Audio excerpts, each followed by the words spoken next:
সুদূর মার্কিন যুক্তরাষ্ট্রে টলিউড তারকাদের চাঁদের হাট। মেগাস্টার শাকিব খানের এক্সক্লুসিভ আড্ডার ছবি।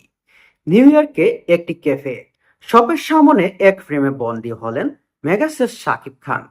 ছবিতে তার সাথে আরো দেখা গেছে জনপ্রিয় অভিনেতা ইমন, অভিনেতা হিল্লু এবং তার স্ত্রী অভিনয়শিল্পী ও মডেল নৌসিনকে।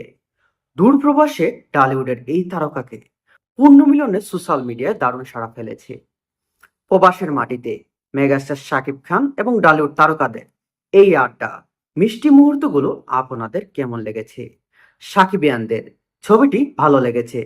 ভালো লেগে থাকলে ঝটপটে শেয়ার করে দিন এবং কমেন্টে আপনাদের ভালোবাসা জানিয়ে যাবেন। মেগাস্টার শাকিব খান দূরপ্রবাসে গিয়েও তিনি তার সহশিল্পী এবং কো আর্টিস্টদের ভোলেন না। তিনি নিয়মিত সবারই খোঁজখবর নেন। বাংলাদেশ থেকে অনেক তারকা অনেকেই সিনেমা ছেড়ে বর্তমানে আমেরিকায় অবস্থান করছেন এবং সিনেমা থেকে অনেক দূরে সরে গেছেন। বিশেষ করে মাহিয়া মাহি, তারপর আরো অনেকেই, শাবনূর, এদের মতো উদীয়মান তারকারা বাংলাদেশ থেকে